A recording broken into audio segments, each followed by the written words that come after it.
Hello students, today we are going to start with a very new lesson, natural calamities and emergency measures. So here you will learn about various types of natural calamities or natural disasters. You can suggest ways for disaster, emergency situation and sensitivity to the disadvantaged, deprived and understands the role of community during disaster. You will understand the importance of first aid in times of emergency. So these are the learning outcomes of the chapter. So first of all, you can see there is a picture of any disaster and you have to name the calamity and you have to find out what can be the cause of this type of calamity. So first of all, we'll start with natural calamities, which are the natural disasters or the major disasters like flood, droughts, earthquakes like this. And these calamities cause great damage to life and property. So now we will learn about each of these disasters. So first of all is cyclone. You know the cyclones are strong winds which travel at great speeds.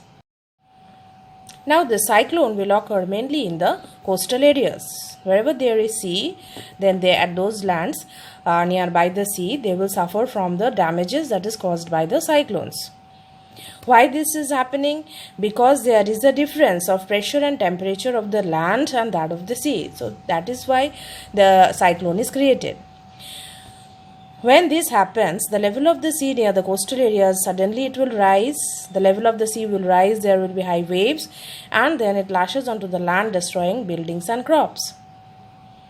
Now the wind speed can be 100 km per hour and it will uproot the trees, it will damage the telephone and electric poles and it will destroy whatever comes in its way.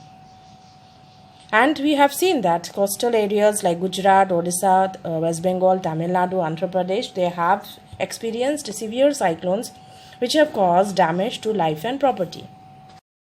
Nowadays, there are different measures taken by the government to reduce the loss of life and property during a cyclone. So, government is taking different measures to reduce the loss of life and property during the cyclone. Meteorological forecasts of cyclones are made 3 to 4 days in advance and people are evacuated with the help of local government. At some places, cyclone shelters have also been constructed. So, the focus of the cyclones are made, the forecast, that is beforehand only we come to know that after 3 to 4 days there can be cyclones. So this meteorological forecast, that means the Department of Meteorology who can study weather, they can find out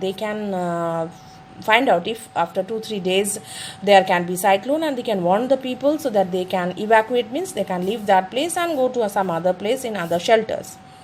So meteorological forecast of cyclones are made 3 to 4 days in advance. Before only they come to know that yes, there can be a cyclone, so they can tell the people to evacuate, to leave that place and go to some other place which is called as a shelter, which is constructed by the government. Next is flood and droughts. When there is heavy rain, you all know waterlogging takes place, rivers will overflow and it will flood the surrounding areas. So it will cause lots of damage to life and property. Herds are washed away, cattle die in large numbers, crops are destroyed. Thousands of people die because of drowning. There will be snake bites, fever, infections after a flood. So many problems can arise during a flood. And you all know in Assam every year we face a lot of problems due to floods, which is caused by the overflowing of the river Brahmaputra. So thousands of people die due to this flood. Crops will also be destroyed. There will be no availability of food. So this will cause what? Famine. People who lose their jobs, they will migrate to other places in search of jobs. Farmers work as laborers because they need money and there is a loss in the crops. So India suffers from flood a lot in Bihar, in West Bengal, in Assam. Every time there is flood during the rainy season. So in Assam, the river Brahmaputra floods every year after the rains, causing severe damage to life and property that we all have experienced. Orissa too faces the fury of floods. Fury is the dangerous outcomes of flood. So Orissa too had faced the outcomes of the drastic flood. Now excess rain or the heavy rains will cause flood. Then if there will be very less rainfall, then that will cause what? Droughts. So in India, farmers will depend on the monsoon rain for the irrigating fields. You all know this, farmers always depend on the monsoon rain for irrigating their fields. So there's a lack of rain sometimes, and for a long period there is no rainfall, and everyone has to suffer because of scarcity of food grains, because crops are not grown that time when there is less rainfall. So people die because of unavailability of food. So this too, that is floods and droughts, are both the opposite situation, but both have a drastic effect on the life of the people, and they are erratic, unpredictable in nature. We cannot understand whenever these things will occur, and different steps are taken, but still there are lot to be done in order to protect ourselves from the damages of the flood and droughts. Check dams and canals are constructed to harness the water. Harness means to store the water in a particular place, to capture it and store it in some place, that is in a dam. And as they bring more area under irrigation and reduce dependence on rain. So check dams and canals are constructed to hold the water, and they are used for irrigating the fields, so that farmers don't depend on rain always. So this is being done, and this also prevents the farmers from suffering damage due to the occurrence of droughts. Next is earthquakes and landslides. So we all have experienced earthquakes, as you all know. Earthquakes means the shaking and trembling of the earth's crust caused by sudden movements within the earth. When such earthquakes are of great intensity, they cause great damage to life and property, and we all have experienced earthquake in Assam every time. But the damage is not so much worse because the intensity is quite less. Now there can be landslides also. Sliding down of the land from the mountains can be called as landslides. From high mountains to lower valley. From the mountains with the sloping land, the land slides down towards the plain. So that is called a landslide. And there can be a lot of broken houses, cattle can be buried alive, there can be rocks, there can be bricks. So there can be lots of devastations caused due to landslide. During earthquakes also there can be broken buildings, and there can be cracks and bursting dams. It can result in floods also. Railway lines can break, roads can damage, houses collapse. Everything can occur during the earthquake. So many damages and death and destruction can happen.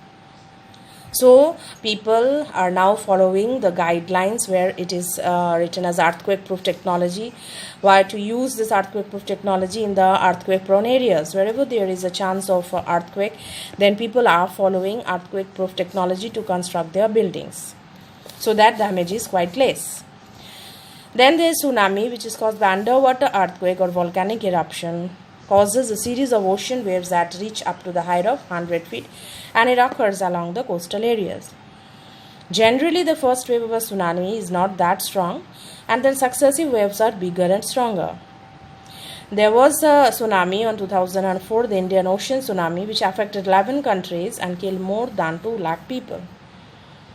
So these were all about the natural disaster that is mentioned in your book. There are various others which we have already discussed in our online classes. So there are various others which you should know, like hurricane, there is tornado. So many names are there for particular movements of the winds, like cyclone.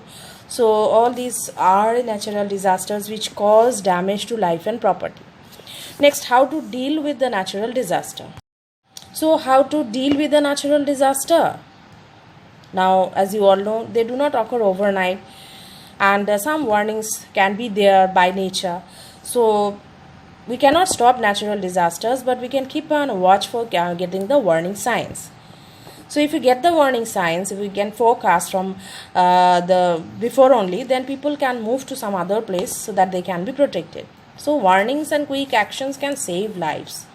And we have some information, some warnings are there in nature which can be eventually distributed to the or can be communicated to the people so that they can leave that place and go to some other place.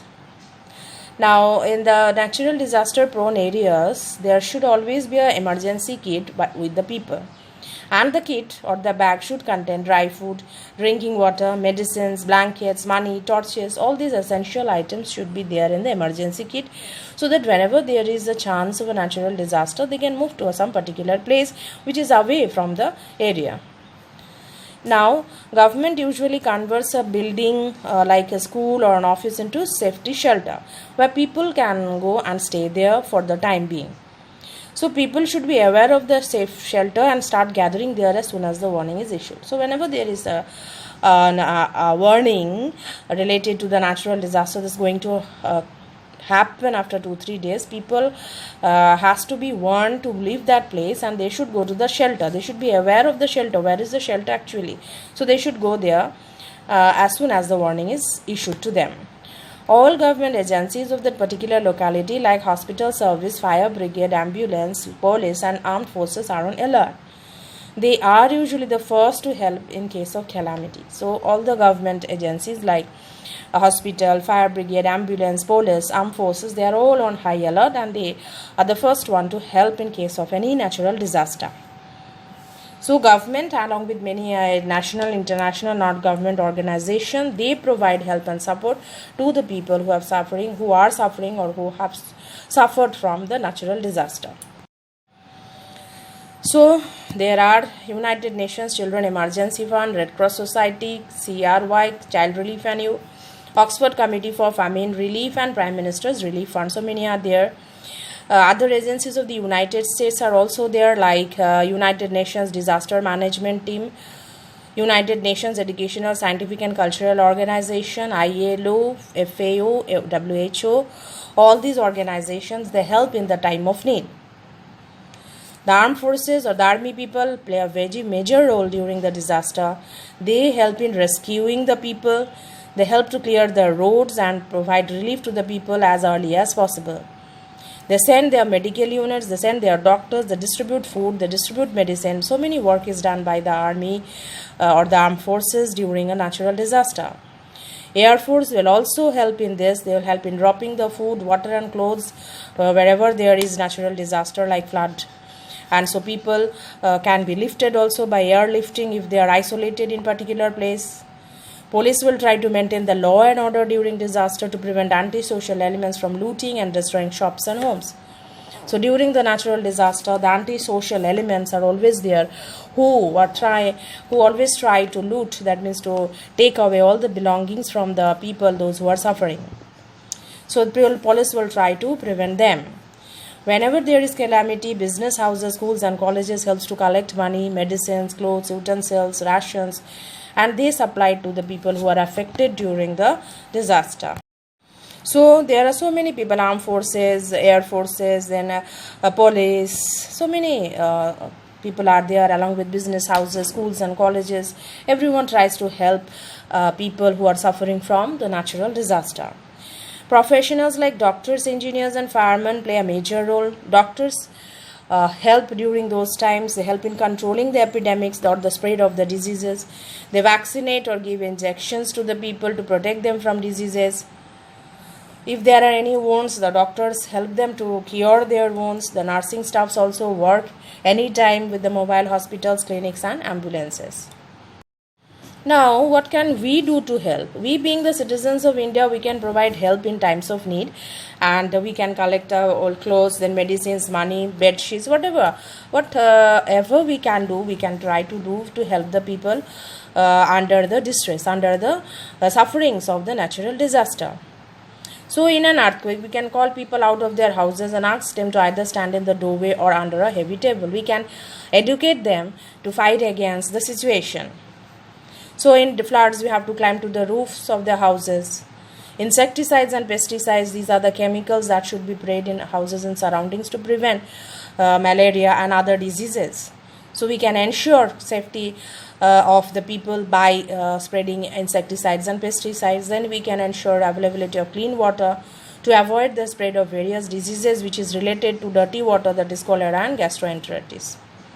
So we being the citizen can help the people, those who are suffering from the effects of natural disaster by collecting money, medicines, clothes and bed sheets, whatever we can afford, we can give to them. Role of the community during natural disaster. So, what is the role of the community of the people? People lose their family members, house, money, clothes, everything, and they need love and care. So, they need someone to talk to, and they need someone to that means they need someone to express their thoughts. So, they need the basic amenities also, like food, clothing, and shelter. They need water.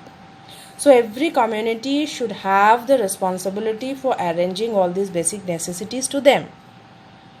Each community must contribute to help the people who are affected by the flood or any other natural disaster like earthquake or cyclones or any other natural disasters. Everyone should come up together to help. Some years ago, there was flood in Kerala. So each person from every corner of India tried to help them out by contributing whatever they could. So each one has the role, each community has a role to protect everyone who is suffering from natural disasters effect. Next is, in times of emergency, what should be done? We should call a doctor. We should give first aid. Immediate help is called the first aid. We should give first aid. See here, the first aid box is given. We should immediately give first aid to the victim. So whatever a person is suffering from, first help should come from the house, from the nearby people. So first aid is very important, the immediate help. So it will prevent worsening of the victim's conditions until we take him or her to the doctor. Before that, we can give him or her first aid. That is the first help. That is the emergency treatment. Immediately what we can do. So what happens in an emergency? What should be the first aid? We should be calm and do not panic, and always we should keep a first aid kit in the house. We should wash our hands before first aid and inform the doctor. We can call for the ambulance also if it is needed. So what first aid we can give during fractures and inflammation? If there is a fracture or inflammation or tearing, we should first calm down the victim and then call a doctor. Then we can use thin pieces of wood or cardboard or folded newspaper sheets to make the splint to prevent further dislocation of cracked bone. So we can apply ice also, we can apply bandage immediately, and then we can take him to the doctor. If there are cuts and wounds, then we have to clean the wound first of all, and then we apply with we clean it with the antiseptic, and then we can apply band-aid. Or if the wound is quite bigger, then we have to apply antiseptic cream and cover it with the bandage, that is called the cotton gauze. And if there is more bleeding, then we have to press the area around the cut with cotton pad to stop the bleeding. If there is nose bleeding, then we have to put the patient with the head tilted slightly forward, and then we have to put plenty of water on his head. And sometimes we can pinch the entire soft portion of the nose. Then we can tell him or her to breathe into the mouth instead of the nose. We can apply ice pack also to the nose of the patient. If there are minor burns, then we can pour water over the burn portion. If it is severe, then we have to rush the victim to the hospital. If the victim's clothes have caught fire, we have to put a blanket or a cotton sheet around his or her clothes and roll him on the ground. We have to make the victim lie down in an open place and do not crowd around. The victim or the patient should be given a lot of water to drink, and immediately we should not try to remove any burnt cloth, because it will get stuck to the skin and the skin would come off. And if there are blisters, then we have to give some ointment like Bernal over the affected areas. Then for snake bites, we should tie a tight bandage just above the bite mark to prevent the blood containing poison from reaching the heart, and immediately take him or her to the doctor. If there is poisoning, we have to tell the person to vomit, and you have to do some vomiting. We have to help him or her to bring out the poison, and we have to call the doctor at once. And whenever any poisonous effect is there, a victim or the person who has already got the poison should not eat or drink anything. So these were the steps that are to be followed during the emergency situations like fire or cuts and wounds, nose bleeding, burns, snake bites, poisoning. So many methods are there which should follow immediately after the situation had been seen by us. If the situation is observed, then immediately we should give some first aid, and these are the steps that we can follow. And after giving first aid, we should immediately rush to the hospital if the patient's condition is critical. If the minor injuries are there, then it can be recovered at home, but if it is more, then we should immediately rush to the hospital. So this was all about the chapter of natural disaster, and I have described you in short about all the points of the natural disaster and what we can do to protect ourselves and to help the other people during a natural disaster. And we have also seen here about the first aid and what help we can provide immediately if there is any emergency.